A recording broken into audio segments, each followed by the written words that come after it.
नमस्कार विद्यार्थी मित्रांनो, या अगोदरच्या लेक्चरमध्ये आपण मेजर्स ऑफ डिस्पर्शन बद्दल माहिती घेत होतो. त्यापैकी आपण रेंज, क्वार्टाइल डेविएशन, त्यानंतर मीन डेविएशन, मीन स्क्वेअर्ड डेविएशन याबद्दलची माहिती आपण घेतलेली आहे विथ इट्स न्यूमरिकल एक्झाम्पल्स. त्यानंतर कालच्या लेक्चरमध्ये आपण व्हेरियन्स आणि स्टँडर्ड डेविएशनचे फॉर्म्युले आणि त्याबद्दल थेरॉटिकल माहिती घेतलेली आहे. आजच्या लेक्चरमध्ये आपण व्हेरियन्स आणि स्टँडर्ड डेविएशन कसा ॲक्च्युअल डेटासाठी कॅल्क्युलेट केला जातो ते आपण पाहणार आहोत. एक न्यूमरिकल एक्झाम्पल आपण व्हेरियन्स आणि स्टँडर्ड डेविएशनसाठी बघणार आहोत. तर एक्झाम्पल आपल्याला काय दिले बघा इथं. Calculate the variance and standard deviation from the following data. तर डेटा आपल्याला दिला आहे. काय डेटा आहे बघा. 14, 22, 9, 15, 20, 17, 12 अँड 11 अशा पद्धतीचा आपल्याला जो डेटा दिलेला आहे हा डेटा आपला अनग्रुप्ड डेटा आहे. म्हणजे इंडिव्हिज्युअल सिरीज ऑफ ऑब्झर्वेशन, त्यालाच रॉ डेटा असं आपण म्हणू शकतो, जे आपण अगोदर पाहिलेलं आहे. तर आता आपल्याला हा डेटा कसा आहे, अनग्रुप्ड आहे किंवा डिस्क्रीट फ्रिक्वेन्सी डिस्ट्रीब्युशनच्या टाईपमध्ये आहे. त्यामुळे त्या डेटा टाईपसाठी वापरले जाणारे व्हेरियन्स आणि स्टँडर्ड डेविएशनचे फॉर्म्युले आपण वापरणार आहोत. According to our formula, variance for ungrouped data or discrete frequency distribution, formula for variance is summation xi minus x bar bracket square I running from 1 to n divided by small n, where small n is number of observations, and xi minus x bar bracket square is squared deviations of each observation taken from its arithmetic mean. आणि standard डेविएशनचा जो formula आहे that is nothing but the positive square root of variance. मग आपल्याला जो आपला पहिल्यांदा variance आहे तो आपल्याला काढावा लागेल आणि त्या व्हेरियन्सवरून आपल्याला स्टँडर्ड डेविएशन काढावा लागेल. व्हेरियन्स काढत असताना आपल्याला पहिल्यांदा मीन जो एक्स बार आहे तो माहीत असणं गरजेचं आहे, कारण व्हेरियन्सच्या फॉर्म्युल्यामध्ये एक्स बार वापरला जातो आहे. त्यामुळे पहिल्यांदा आपल्याला एक्स बार माहीत असणं गरजेचं आहे आणि तो म्हणजे आपला सेंट्रल टेंडन्सीचा मेजर आहे. त्याचा formula summation x i running from 1 to small n divided by small n असा फॉर्म्युला आहे एक्स बारचा. मग पहिल्यांदा आपण एक्स बार कॅल्क्युलेट करणार. एक्स बार कॅल्क्युलेट झाल्यानंतर मग summation X I minus x bar bracket square ह्या कॅल्क्युलेट करणार आहोत. Okay.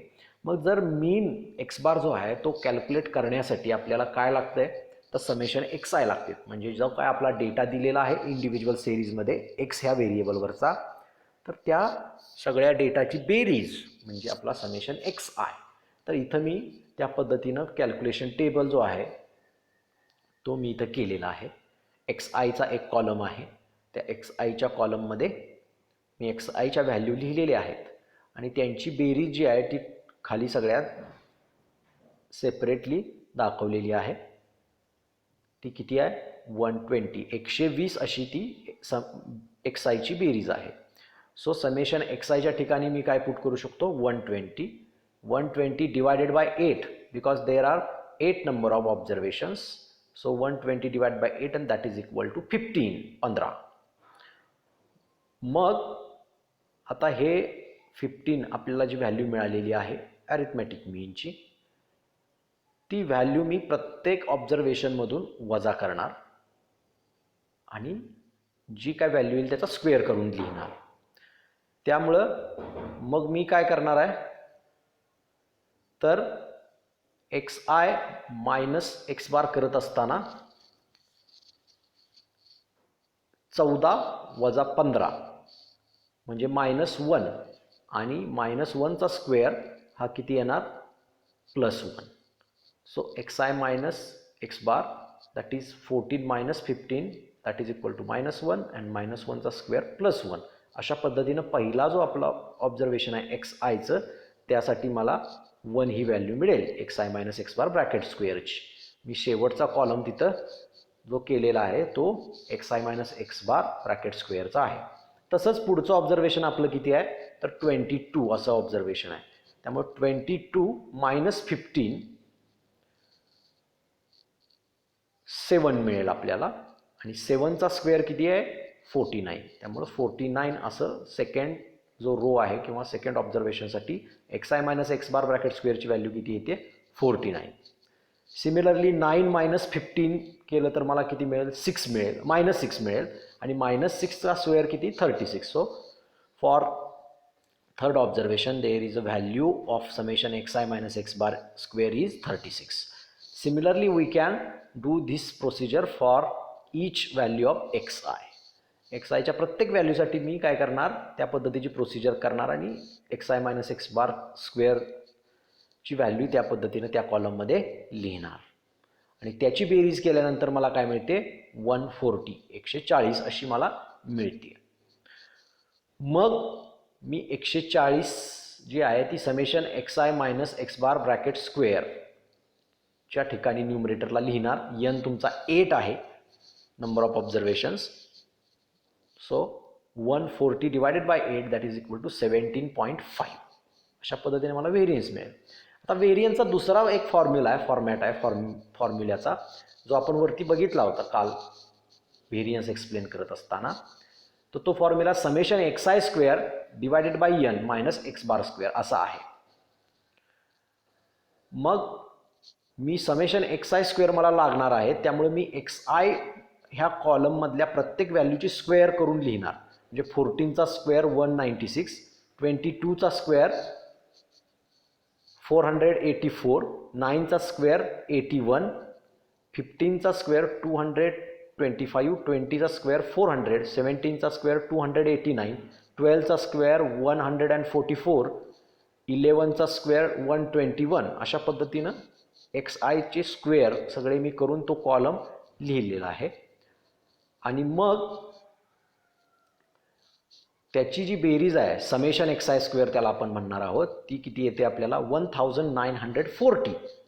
So 1940 divided by 8 minus x bar आपला 15 आहे, सो 15चा स्क्वेअर. आता 1940 डिवायडेड बाय 8 हे किती मिळते मला 242.5 minus 15चा square 225. This subtraction will give the answer 17.5. So 17.5 is our variance from another formula. So from both these formulae of variance we get the same value.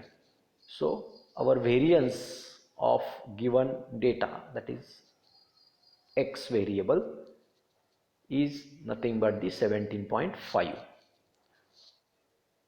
Now standard deviation, that is sigma x, variance is denoted by sigma square x and standard deviation is denoted by sigma x, that is equal to square root of variance of x, that is positive square root of variance of x. So positive square root of 17.5 is equal to 4.18. So value of standard deviation is 4.18. In this way we can find the variance and standard deviation for ungrouped data or raw data, that is individual series of observation. म्हणजे तुम्हाला data जर अशा स्वरूपात असेल तर तुम्ही या पद्धतीने तुमचा व्हेरियन्स कॅल्क्युलेट करू शकता. आयदर पहिला फॉर्म्युला किंवा दुसरा फॉर्म्युला, कोणताही फॉर्म्युला वापरून तुम्ही काढला तरी चालेल. प्रत्येक वेळेला दोन्ही फॉर्म्युले वापरून काढण्याची गरज आहे असं नाही. कुठलाही एक फॉर्म्युला जरी वापरून तुम्ही तो कॅल्क्युलेट केला तरी ते आन्सर करेक्ट असतं. That can be a valid answer. Now we are going to see effect of change of origin and scale on variance.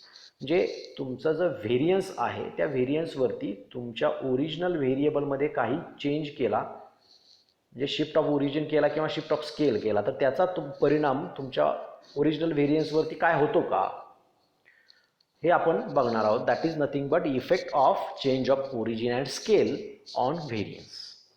तर त्याचं स्टेटमेंट काय, तर variance is affected by change of scale only. म्हणजे तुमच्या व्हेरियन्सवर फक्त change of स्केलचाच परिणाम होतो. फक्त तुम्ही स्केल चेंज केलं तर आणि तरच तुमचा व्हेरियन्स बदलू शकतो, असं आपलं स्टेटमेंट सांगतं. म्हणजे तुमच्याकडं जो ओरिजिनल डेटा आहे त्या डेटाला आपण एका कॉन्स्टंटनं मल्टिप्लाय केलं किंवा डिवाइड केलं तर त्याला चेंज ऑफ स्केल म्हणतात. म्हणजे अशा पद्धतीनं चेंज ऑफ स्केल आपण जर केला तर तुमच्या ओरिजिनल डेटाचा व्हेरियन्स जो आहे तो बदलून नवीन डेटाचा व्हेरियन्स ज्यावेळेला मिळतो आपल्याला, त्यावेळेला तुमच्या ओरिजिनल डेटाच्या व्हेरियन्समध्ये पण काहीतरी बदल झालेला असतो आणि मग तुम्हाला नवीन डेटाचा काय मिळतो, व्हेरियन्स मिळतो.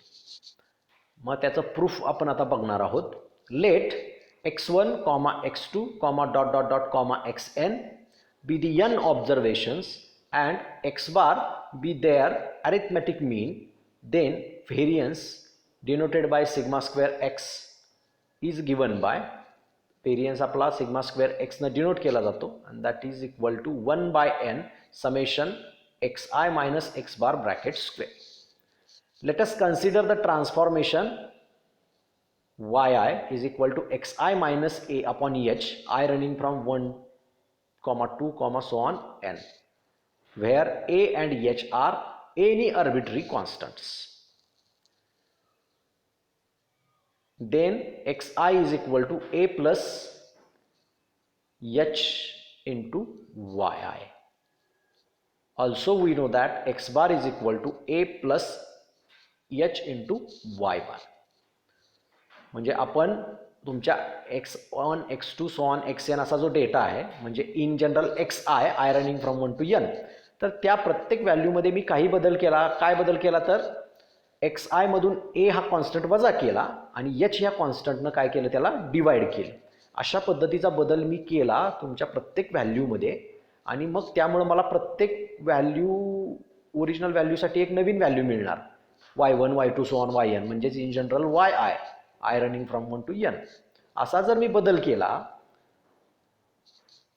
तर मग माझा जो नवीन y1, y2, yn असा डेटा मिळणार आहे त्याच्या व्हेरियन्स जो मिळणार आहे मला, तर त्याचा व्हेरियन्स आणि ओरिजिनल व्हेरियन्स जो आहे एक्सचा त्यामध्ये काय बदल होणार आहे, म्हणजे ओरिजिनल व्हेरियन्समध्ये काय बदल होऊन तुमचा वायचा व्हेरियन्स मिळणार, that is shift of origin and स्केलचा इफेक्ट.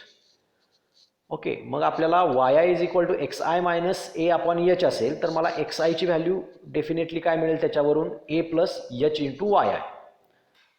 आणि ऑल्सो आपल्याला काय माहिती आहे की एक्स बारवरती त्याचा काय इफेक्ट होतो तो आपल्याला ऑल्सो माहिती आहे. काय इफेक्ट होतो, तर x bar is equal to a plus h into y bar असा असतो.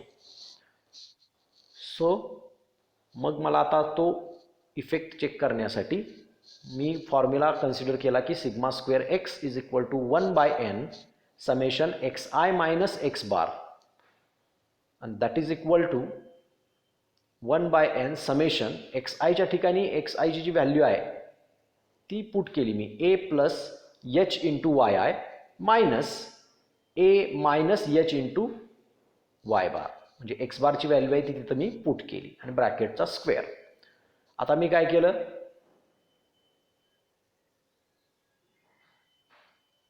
इथं तुमचा एक कॉन्स्टंट जो आहे ए तो ए प्लस आहे आणि एक मायनस आहे त्यामुळे ते कॅन्सल होईल. त्यामुळे तुम्हाला फक्त काय राहील, H Y I minus H into Y bar square असा तुम्हाला तो मिळेल.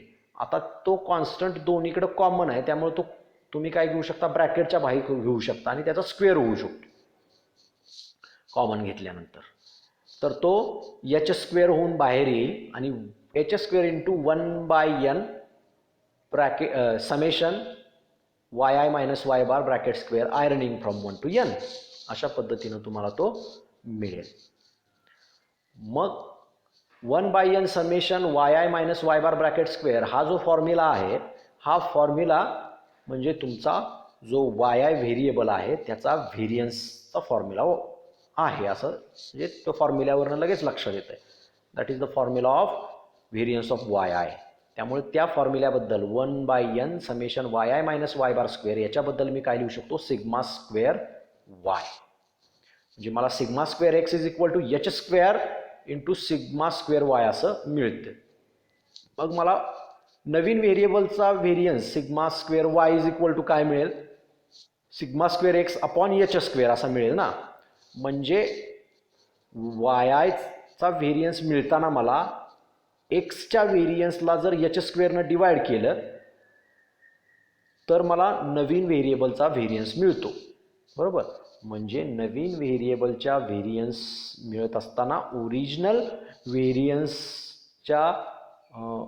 व्हेरिएबलच्या व्हेरियन्सवरती माझ्या फक्त आणि फक्त तिथं काय होतंय, चेंज ऑफ स्केलचा परिणाम तिथं दिसतोय. कारण स्केल पॅरामीटर जो आहे एच तो तिथं दिसतोय. ओरिजिन शिफ्ट ऑफ ओरिजिनचा जो पॅरामीटर ए आहे तो कुठंही त्या फॉर्म्युल्यामध्ये येत नाही किंवा त्या एक्सप्रेशनमध्ये येत नाही. म्हणून variance is affected by change of scale only. It is independent of change of origin असं आपण म्हणू शकतो या फॉर्म्युल्यावर. आता ह्याच्या ॲप्लिकेशन कसे आहेत बघा. आपण इथं ॲप्लिकेशन बघणार आहोत जेणेकरून तुमच्या लक्षात येईल की चेंज ऑफ स्केलचा परिणाम म्हणजे नेमकं कशा पद्धतीने आपण तो लिहू शकतो. म्हणजे आपल्याला sigma square y is equal to sigma square x upon h square असा आपल्याला तो फॉर्म्युला मिळालेला आहे. मग आता इथं बघूया आपण ओरिजिनल जो व्हेरियन्स आहे तो आपल्याला दिला आहे. If variance of x is equal to 4 then variance of 2x म्हणजे काय, तर नवीन व्हेरिएबल तुमच्या एक्समध्ये बदल केला आणि नवीन व्हेरिएबल वाय नावाचं कसं तयार केलं, तर 2x हे नवीन व्हेरिएबल तयार केलं. तर नवीन व्हेरिएबल म्हणजे जुन्या व्हेरिएबलमध्ये चेंज ऑफ स्केल ज्या पद्धतीचा असेल त्याच पद्धतीचा काय होतो, चेंज ऑफ स्केल पॅरामीटरनं काय होतं, तुमच्या व्हेरियन्सला मल्टिप्लिकेशन किंवा डिवायडेशन केलं जातं. जर मल्टिप्लायर तिथं आला असेल ओरिजिनल व्हेरिएबलला तर व्हेरियन्सला सुद्धा त्याच्या स्क्वेअरनं मल्टिप्लाय करावं लागतं. आणि जर ओरिजिनल व्हेरिएबलमध्ये त्याचा डिवाइड केला असेल ज्या कॉन्स्टंटनी तर नवीन व्हेरिएबलचा व्हेरियन्स येताना ओरिजिनल व्हेरिएबलच्या व्हेरियन्सला त्या डिवाइड केलेल्या कॉन्स्टंटच्या स्क्वेअरनी पण डिवाइड करावं लागतं. त्यामुळं variance of 2x is nothing but 2 square into variance of x, that is 4 into variance of x and that is equal to 4 into 4 16. कारण व्हेरियन्स ऑफ एक्स पण 4च आहे आणि त्याचा मल्टिप्लायर आपल्याला 4च मिळाला आहे. त्यामुळे 4 इंटू 4 16 असं मिळेल. Variance of x minus 5 that is equal to variance of x plus 5 and that is equal to variance of x and that is equal to 4. कारण व्हेरियन्स ऑफ एक्स मायनस 5 म्हणजेच variance of x minus variance of 5 आणि variance of 5 is constant because it is only one value and its variation of that value with that value is 0. So variance of x minus 5 is equal to variance of x. Similar case in case of variance of x plus 5, that is variance of x plus variance of 5. Variance of 5 is 0, so that is equal to variance of x, and variance of x is given here, that is 4. So variance of x minus 5 is equal to variance of x plus 5 is equal to variance of x is equal to 4. This is the application that shift of origin, effect of shift of origin is given here. There is no effect of shift of origin or change of origin on variance. This second result indicates that. Third, variance of x by 2. So variance of x by 2 is nothing but the variance of x upon 2 square, that is 4. So variance of x upon 4. So 4 upon 4 because variance of x is 4. So 4 upon 4 is equal to 1. Therefore next variance of 3x plus 5 that is equal to variance of 3x because variance of 5 is 0. So variance of 3x is nothing but 3 square into variance of x. 3 square is 9. So 9 into variance of x and that is equal to 36. So 36 is the value of variance of 3x plus 5. In this way, we have seen some applications of effect of change of origin and scale. So now we are going to study effect of change of origin and scale on standard deviation. As we know, there is a effect of change of scale only on variance. So standard deviation is a square root, positive square root of variance. So there is also effect of change of scale only on the standard deviation. That is, standard deviation is affected by change of scale only. As we have seen that sigma square x is equal to h square into sigma square y, that is sigma square y is equal to sigma square x upon h square. Taking positive square root on both the sides, we get sigma x is equal to mod h into sigma y, or sigma y is equal to sigma x upon mod h. Why we have taken mod h? Because we need a magnitude value of h, because square root of h square is either minus h or plus h, but we need only magnitude value, so we take there mod h. So sigma y will be equal to sigma x upon mod h.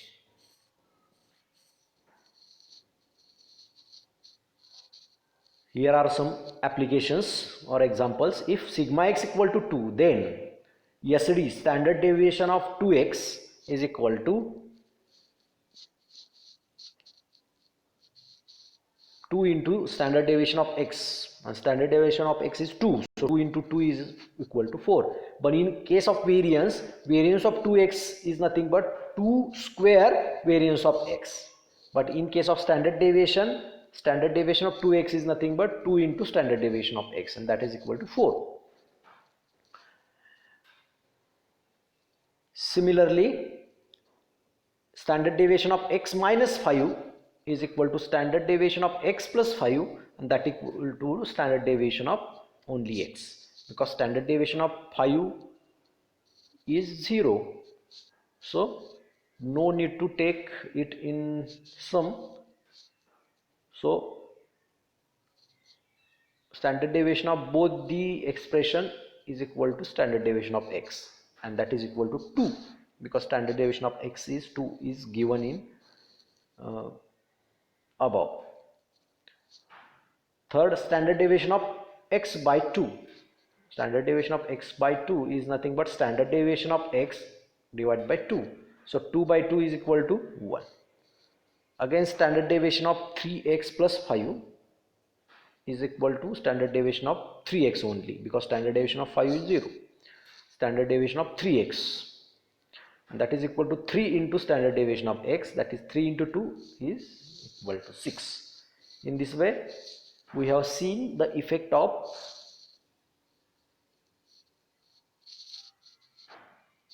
change of origin and scale on standard deviation. Okay, now we are going to see standard deviation of pooled data. Pooled data means if there are two groups of the data, and if we will combine these two groups, then after combining these two groups we get only one group. That one group is nothing but the pooled data, because two data sets are pooled to form a single data set. So that data is called as pooled data. So we have to see the standard deviation of pooled data. Now here we are going to see the statement: if x1 bar and x2 bar are means, and sigma 1 and sigma 2 are the standard deviations of two samples of the sizes n1 and n2 respectively, then standard deviation of combined samples sigma c is given by sigma c is equal to square root of, this is the positive square root, so square root of n1 into bracket sigma 1 square plus d1 square bracket complete plus sigma n2 into bracket sigma 2 square plus d2 square bracket complete divided by n1 plus n2,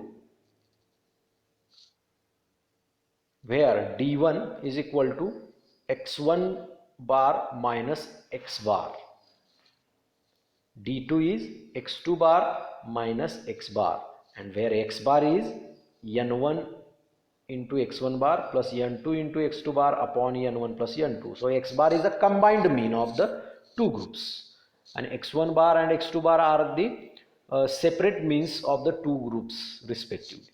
So in this way we can find the formula of the combined data or combined sample, that is SD of pooled data. Next we are going to see the proof for this formula. Suppose there are two groups and let x11 and x12 comma x1n1 be the sample of n1 observations or be the sample of size n1, and x21 x22 dot dot dot x2n2 be the another sample of size n2. Here the first suffix denotes the sample number, first sample or second sample, and second suffix indicates the number of that observation.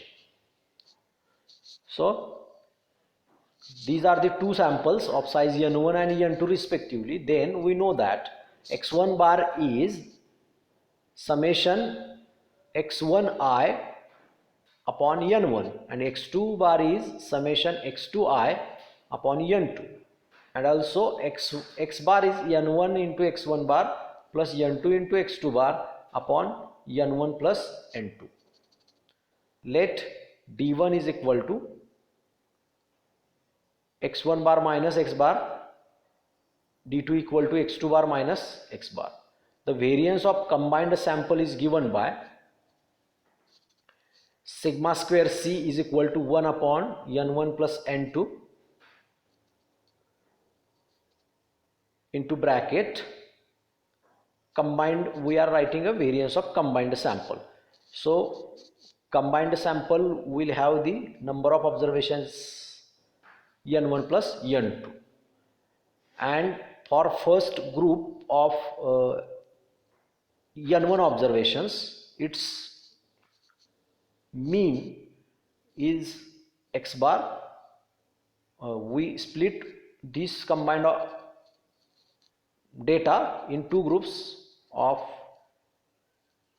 first sample and in the second sample, and we subtract its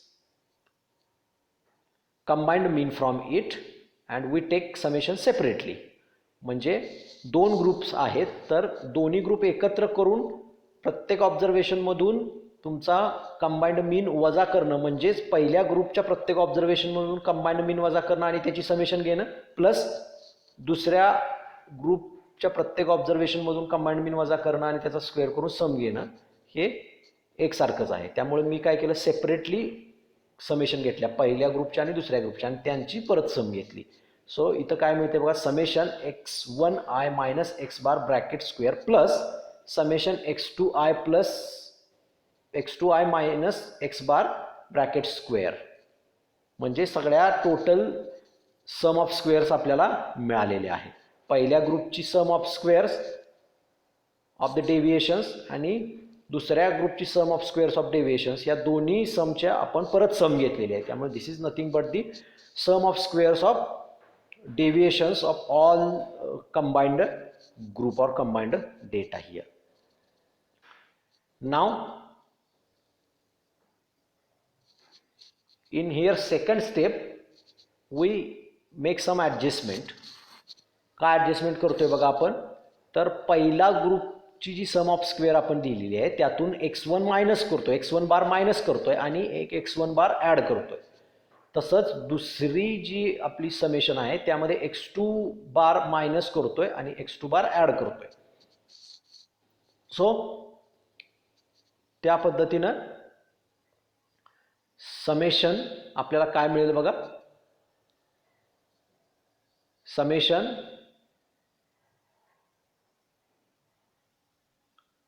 x1i minus x1 bar bracket square plus n1 into d1 square. d1 म्हणजे x1 bar minus x bar bracket square म्हणजे d1 square असं आपल्याला असेल.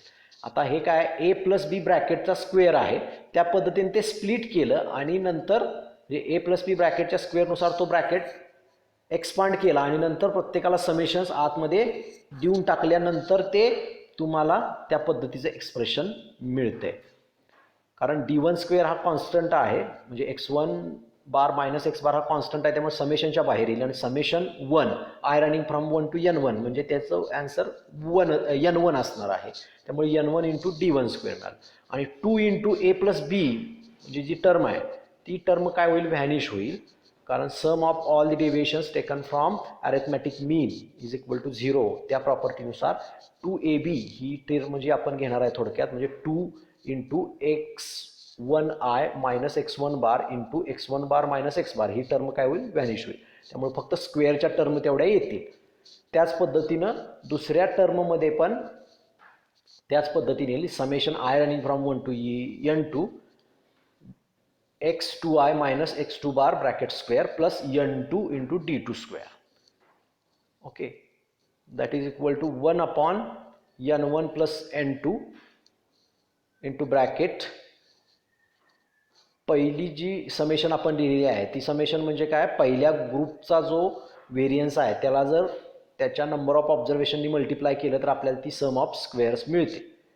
So त्याच्याबद्दल मी n1 into sigma 1 square लिहू शकतो, n1 into d1 square तसंच दुसरी जी समेशन आहे सम ऑफ स्क्वेअर्स ऑफ डेविएशन्स तर n2 इंटू सिग्मा 2 स्क्वेअर अशा पद्धतीनं आपण तिथं लिहू शकतो plus n2 into d2 square अशा पद्धतीनं त्या काय येतील, टर्म्स येतील. सो मग हे झाला आपला कंबाइंड व्हेरियन्स आणि कंबाइंड स्टँडर्ड डेविएशन आपल्याला काढायचं असेल तर आपण काय करतो, मग त्याचा पॉझिटिव्ह स्क्वेअर रूट घेतो. मग या सगळ्या टर्मचा मी जर पॉझिटिव्ह स्क्वेअर रूट घेतला आणि न्यूमरेटरमधून काय केलं बघा, पहिल्या 2 टर्म आहेत त्यातून n1 कॉमन काढला आणि दुसऱ्या 2 टर्म आहेत त्यातून n2 कॉमन काढला, तर मला फायनल एक्सप्रेशन जे मिळतंय कंबाइंड स्टँडर्ड डेविएशनचं ते कसं मिळतंय बघा, sigma c is equal to square root n1 into bracket sigma 1 square plus d1 square bracket complete plus n2 into sigma 2 square plus d2 square bracket complete upon n1 plus n2 अशा पद्धतीनं ते मिळते. So this is the standard deviation of pooled data. Now there are some merits of standard deviation. Which are the merits? We are going to see here. First merit is it is a rigidly defined and its value is always definite. जे तो rigidly define केला आहे म्हणजे त्यामधून कुठलीही गोष्ट सुटत नाही आहे त्या डेफिनेशनमधून. सगळ्या गोष्टींचा विचार करून ती डेफिनेशन लिहिलेली आहे किंवा दिलेली आहे तो कन्सेप्ट, आणि त्याची व्हॅल्यू जी असते ही कुठली तरी अशी डेफिनाईट व्हॅल्यू आपल्याला मिळते, इनडेफिनाईट वगैरे अशी व्हॅल्यू त्या ठिकाणी मिळत नाही. So it has a definite value. Second, it is a based on all the observations and the actual signs of deviations are used. So जे काय आपण करतो x I minus x bar bracket square divide by n आणि त्याचं square route वगैरे, म्हणजे हे X I प्रत्येक व्हॅल्यूमधून आपण काय करतो, त्याचा मीन वजा करतो. म्हणजे ह्याचा अर्थ प्रत्येक व्हॅल्यूमधून म्हणजे याचा earth it is a based on all the observations.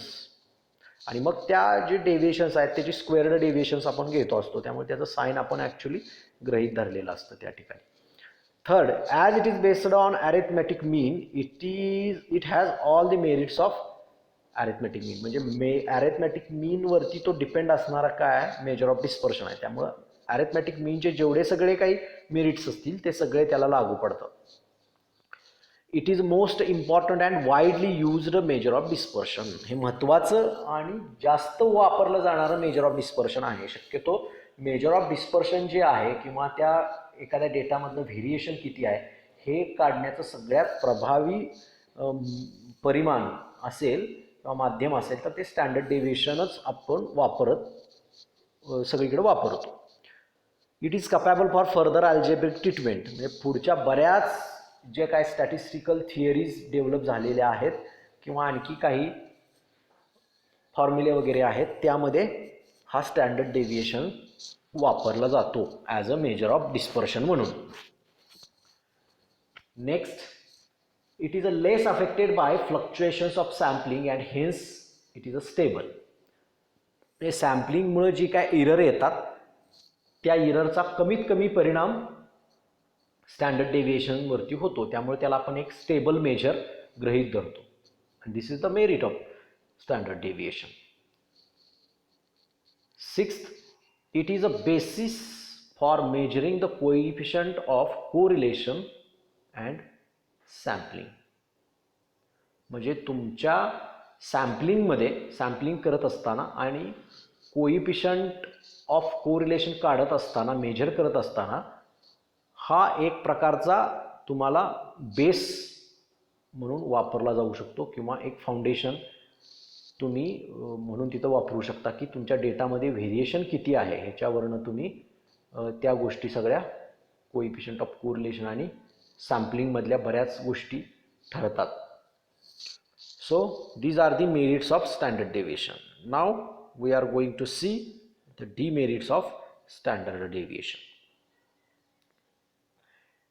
First demerit, it is not easy to understand आणि it is difficult to calculate. म्हणजे हे स्क्वेअर्स करणं, डेव्हिएशन्स घेणं, डेव्हिएशनचं स्क्वेअर करणं, त्याची सम घेणं, त्याला डिवाइड बाय n करणं, परत स्क्वेअर रूट काढणं, हे जरा as compared to other measures of dispersion जे आहेत त्यापेक्षा ते काय थोडंसं अवघड आहे आणि थोडं समजायलाही तो कन्सेप्ट अवघड आहे. म्हणून it is not easy to understand and it is difficult to calculate. Second, it gives more weight to extreme values because the values are squared up. म्हणजे एक्स्ट्रीम व्हॅल्यू ज्या असतील तुमच्या डेटामधले त्यामधून तुम्ही डेव्हिएशन्स घेता, त्यामुळे तुमची ती डेव्हिएशन्स मोठी येतात आणि परत त्याचा तुम्ही स्क्वेअर करता, त्यामुळे ते स्क्वेअर पण परत तुमची मोठीच व्हॅल्यू येते. So it gives more weight to extreme values. Third, as it is an absolute measure of variability, it cannot be used for the purpose of comparison. Standard डेव्हिएशनला काय असतं, तुमच्या ओरिजिनल डेटाचं जे युनिट आहे ते ओरिजिनल डेटाचं युनिट त्याला येतं, त्यामुळे हा ॲब्सोल्यूट मेजर असल्या कारणानं आपण कंपॅरिझन पर्पजसाठी काय करू शकत नाही, त्याला वापरू शकत नाही. It cannot be computed for open end classes. जर तुमचा डेटा हा ग्रुप्ड फ्रिक्वेन्सी डिस्ट्रीब्युशनमधला असेल आणि तिथं जर ओपन एंड क्लासेस असतील तर मात्र काय होतं, आपल्याला स्टँडर्ड डेव्हिएशन कॅल्क्युलेट करता येत नाही, कॉम्प्यूट करता येत नाही. Next, it is not suitable for qualitative data. Qualitative data ज्या ठिकाणी असतो त्या ठिकाणी आपण काय करू शकत नाही, वापरू शकत नाही तुमचा standard deviation, because standard deviation needs some quantitative values for the calculation. Sixth, it cannot be located graphically. Graphically आपण त्याचं लोकेशन किंवा तो दाखवू शकत नाही standard deviation. So these are the demerits of standard deviation. Now we are going to see the coefficient of variation. आता आपण वरती बघितलं की तुमचा स्टँडर्ड डेव्हिएशन जो आहे तो स्टँडर्ड डेव्हिएशन कंपॅरिझन पर्पजसाठी वापरू शकत नाही आपण, कारण तो ॲब्सोल्यूट मेजर आहे. त्यामुळं दोन डेटा सेटचं आपल्याला व्हेरिएशनमधलं कंपॅरिझन करायचं असेल, कोणता डेटा सेटमध्ये जास्त व्हेरिएशन आहे, कोणत्या डेटा सेटमध्ये कमी व्हेरिएशन आहे, म्हणजे कोणता डेटा कन्सिस्टंट आहे, इनकन्सिस्टंट आहे, हे ज्यावेळेला आपल्याला बघायचं असतं त्यावेळेला किंवा दोन डेटा सेट कंपेअर करत असताना ते दोन्ही डेटा सेट वेगवेगळ्या युनिट्स ऑफ मेजरमेंटमध्ये एक्सप्रेस केलेले असतील, त्यावेळेला स्टँडर्ड डेव्हिएशन आपल्याला कंपॅरिझन पर्पजसाठी वापरता येत नाही. त्यामुळं मग आपल्याला काय करायला गरज असते की ते दोन्ही डेटा सेट एका युनिफॉर्म प्लॅटफॉर्मवरती किंवा एका सेम युनिट्स ऑफ मेजरमेंटमध्ये यायचे असतील सेम स्केलमध्ये यायचे असतील तर आपण काय करतो, त्याचा कोइफिशियंट ऑफ व्हेरिएशन काढतो. And that coefficient of variation is depend on standard deviation and arithmetic mean of that data. And it is expressed in percentage, so it is quite easy to compare two data sets for the variation. So standard deviation is an absolute measure of dispersion. It is expressed in terms of units in which original figures are collected and stated. The standard deviation of the heights of students cannot be compared with the standard deviation of weights of the students, as both are expressed in different units, that is heights in centimeter, weights in kg. Therefore standard deviation must be converted into a relative measure of dispersion for the purpose of comparison. The relative measure is known as a coefficient of variation. म्हणजे standard डेव्हिएशनचं relative major जे आहे ते आपण coefficient of variation म्हणून गृहीत धरतो. मग coefficient of व्हेरिएशनचा formula काय आणि त्याचं इंटरप्रिटेशन कसं लिहायचं? The coefficient of variation is defined as the standard deviation divided by mean and multiplied with 100. इथं फॉर्म्युला दिला आहे बघा, CV coefficient of variation is equal to standard deviation divided by mean into 100. That is equal to sigma x upon x bar. कधी कधी तुमचा data जर समजा negative value मधला असेल आणि मग त्याचा मीन समजा निगेटिव्ह आला तर तो निगेटिव्हच्या ऐवजी आपण काय घेतो, तिथं मॉड घेतो त्या एक्स बारचा. कधी कधी मॉड एक्स बार असं सुद्धा वापरलं जातं. So sigma X upon X bar into 100 is the formula of coefficient of variation. मग आता हा जो कोइफिशियंट ऑफ व्हेरिएशन आहे ज्यावेळेला आपण कम्पेअर करण्यासाठी वापरतो दोन डेटा सेट्स, त्यामुळे मग त्याचं इंटरप्रिटेशन आपण कसं लिहिणार? If we want to compare the variability of two or more series or data sets, we can use the CV as the series or group of the data which for which CV is greater indicates that group has a more variable, less stable, less uniform, less consistent and less homogeneous. म्हणजे ज्याचा CV जास्त आहे त्यामध्ये जास्त variation आहे असं आपण म्हणतो, तो कमी स्टेबल आहे, त्यानंतर त्यामधली जी युनिफॉर्मिटी आहे ती कमी आहे, त्याची कन्सिस्टन्सी कमी आहे, त्याची होमोजिनिटी कमी आहे असा त्याचा अर्थ असतो जर CV हा जास्त असेल तर. आणि CV जर कमी असेल एखाद्या डेटा सेटचा किंवा एखाद्या सिरीजचा तर it indicates that the group is a less variable, म्हणजे त्यामध्ये it has a less variation in data values. It is more stable, it is more uniform, more consistent and more homogeneous. म्हणजे जास्त तो काय कन्सिस्टंट आहे, त्यामध्ये homogeneity जी आहे ती जास्त आहे, एकसारखेपणा जास्त आहे असा अर्थ होतो. थोडक्यात जास्त फरक नाही आहे त्यामध्ये जर CV कोइफिशियंट ऑफ व्हेरिएशन लेस असेल त्यावेळेला. अशा पद्धतीनं कोइफिशियंट ऑफ व्हेरिएशनचं आपण इंटरप्रिटेशन लिहू शकतो. तर use of coefficient of variation, coefficient of variation कुठं कुठं वापरला जातो? तर पहिला, coefficient of variation is used to know the consistency of the data. By the consistency we mean the uniformity in the data values of the data from arithmetic mean. म्हणजे coefficient of variation हे काय, consistency मोजण्यासाठी त्याचा वापर होऊ शकतो. CV is also useful when comparing two or more data set for two or more data set of the data measured in the different units of measurement. वेगवेगळ्या units of measurement मधला जो data आहे तो compare करण्यासाठी सुद्धा CV चा वापर केला जातो. So this is the use of CV. Now here we are going to see one example and we can find that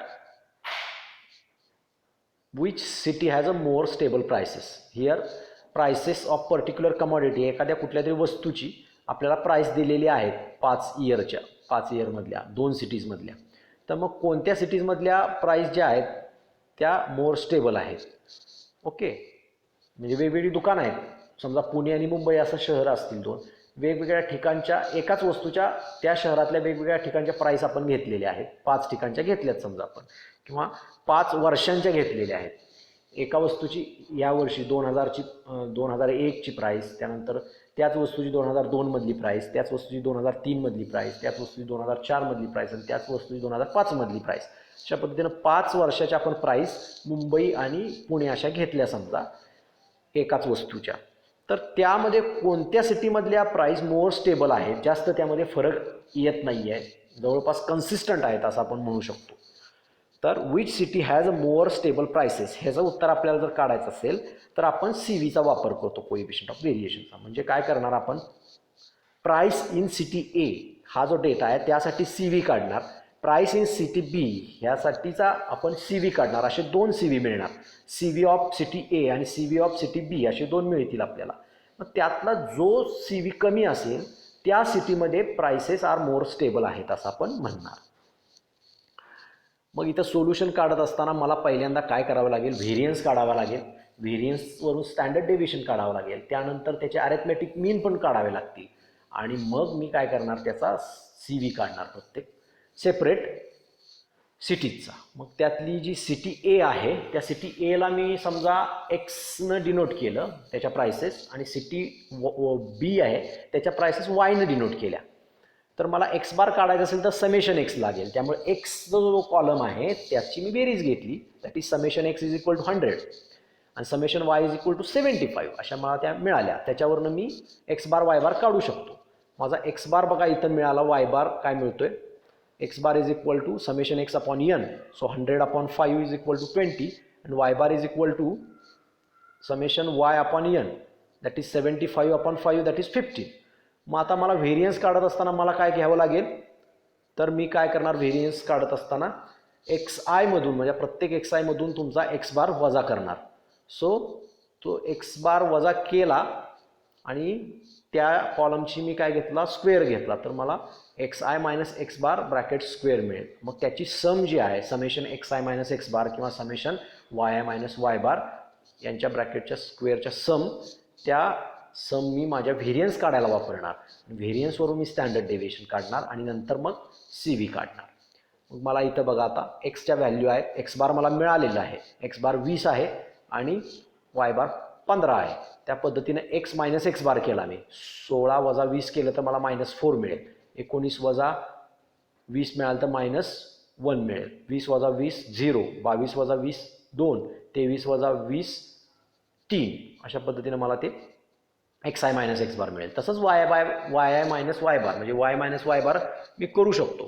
म्हणजे 10 वजा 15 -5, 12 वजा 15 -3 अशा पद्धतीने मी YI मायनस वाय बार काढणार किंवा वाय मायनस वाय बार काढणार आणि त्याचे स्क्वेअर घेणार मी.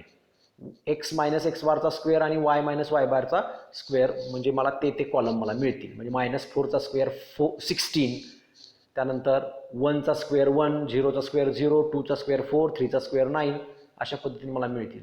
आणि Y minus Y bar bracket square करताना वाय मायनस वाय बार जो कॉलम आहे त्यातल्या प्रत्येक व्हॅल्यूची मी स्क्वेअर करून घेणार. -5चा स्क्वेअर 25, -3चा स्क्वेअर 9, 0चा स्क्वेअर 0, 3चा स्क्वेअर 9, 5चा स्क्वेअर 25 अशा पद्धतीने. त्याच्या सम म्हणजे summation X minus x bar मला स्क्वेअर किती मिळेल, 30 मिळेल आणि summation Y minus Y bar square किती मिळेल, 68 मिळेल. त्या पद्धतीने मी काय करणार आहे, त्या समेशन घेतलेल्या आहेत त्या कॉलमच्या आणि मी त्या व्हेरियन्स काढण्यासाठी वापरणार आहे. इथं बघा ॲक्च्युली सिग्मा एक्स लिहिताना स्क्वेअर रूट द्यायचा राहिलेला आहे तिथं. सो स्क्वेअर रूट तसं गृहीत धरा तुम्ही, square root summation X minus x bar square upon N आहे असा फॉर्म्युला तो, आणि sigma Y is equal to square root summation Y minus Y bar square upon N असा फॉर्म्युला आहे असं ते गृहीत धरा. मग नेक्स्ट लाईनला मी ते स्क्वेअर रूट टाकूनच लिहिले आहे बघा, स्क्वेअर रूट 30/5 आणि that is equal to square root 6 आणि दॅट इज इक्वल टू 2.45. तसंच सिग्मा वायला square root 68/5 that is square root 13.6 आणि दॅट इज इक्वल टू 3.69. मग CV आपला काय, तर CV of x is nothing but sigma X upon X bar आणि into 100. So 2.45/20 into 100 that is 12.25%. हा तुमचा CV ऑफ एक्स म्हणजे सिटी ए साठी, सिटी एच्या प्राईससाठीचा आपल्याला काय मिळाला, CV मिळाला. तसा सिटी बी साठीच्या प्राईसचा आपल्याला काय मिळेल, CV कसा मिळेल, CV ऑफ वायने मिळेल, that is sigma Y upon Y bar into 100 that is 3.69/15 into 100 that is 24.6% is the CV of prices for city B. मग इथं बघा आता तुम्ही दोन्ही CVX आणि CVY जर तुम्ही बघितला तर दोन्हीपैकी CV कमी कोणाचा आहे, तर CVX हा कमी आहे. त्यामुळे here since CV of X is less than CV of Y, we can say that prices in city A are more stable. म्हणजेच prices in city A are more consistent, किंवा त्याला प्राइस असल्यामुळे त्याला stable हा शब्द वापरला जातो. So prices in city A are more stable. अशा पद्धतीने तुम्ही काय करू शकता, ते एक्सप्लेन करू शकता. इथं तुम्हाला दुसरं एक्झाम्पल दिलेलं आहे. इथं काय दिलं आहे बघा, फॅक्टरी ए आणि बी अशा दिलेल्या आहेत, त्याचं ॲव्हरेज दिलं आहे, म्हणजे एक्स बार वाय बार दिला आहे असं गृहीत धरा. स्टँडर्ड डेव्हिएशन पण दिलं आहे सिग्मा एक्स सिग्मा वाय, आणि number of workers N1 N2 असं दिलेलं आहे. त्याच्यावरनं तुम्हाला काय सांगायचं आहे, which factory A or B pays out larger amount as weekly wages. म्हणजे इथं विकली वेजेस तुम्हाला दिलेले आहेत in rupees. In two factories A and B located in the same industrial area, average weekly wages in rupees and standard deviations are as follows. Average weekly wages तुम्हाला दिलेले आहेत. त्याच्यावरून आपल्याला एक उत्तर द्यायचं आहे की which factory A or B pays out larger amount as a weekly wages, and which factory A or B has greater variability in individual wages. म्हणजे कुणामध्ये, कुठल्या फॅक्टरीमध्ये इंडिव्हिज्युअल वेजेसमध्ये जास्त व्हेरिएबिलिटी आहे ते आपल्याला सांगायचं आहे, आणि कुठली फॅक्टरी काय करते, वीकली जास्त वेजेस देते. आता वीकली जास्त वेजेस देणारी फॅक्टरी ही सांगायची असेल तर आपल्याला पहिल्यांदा ॲव्हरेज वेज जे आहे ते कम्पेअर करावं लागेल. कुणाचं ॲव्हरेज वेज जास्त आहे ती कंपनी काय करणार, it pays out the larger amount as weekly wedges. मग इथं तुम्ही बघितलं तर 34.5 ही एचं ॲव्हरेज वेज आहे ए फॅक्टरीचं, आणि बी फॅक्टरीचं 28.5 आहे. त्यामुळं factory A page out larger amount as a weekly wedges हे आपल्याला लक्षात येतं. आणि व्हेरिएबिलिटी काढायची असेल इंडिव्हिज्युअल वेजेसमधली तर मात्र काय करावं लागेल, आपल्याला CV काढावे लागतील दोन्ही फॅक्टरीसाठीचे, आणि ज्याचा CV जास्त that factory has a greater variability असं सांगावं लागेल. तर इथं बघा, हिअर गिवन दॅट हे सगळं दिलं आहे, N1 X1 बार सिग्मा 1, N2 X2 बार सिग्मा 2 अशा दिल्या आहेत गोष्टी. तर total wages paid by the factory A कसं काढणार आपण, N1 × X1 बार, मग ते आपल्याला ₹16,422 असं मिळालं. आणि total wages paid by the factory B is कसं मिळणार, X2 बार × N2, त्या पद्धतीनं ₹14,934 असं मिळालं. Therefore factory A page out the larger amount of weekly wedges. जास्त खर्च करतात ते विकली वेजेसवरती, जास्त अमाऊंट. कोण, फॅक्टरी ए वाले.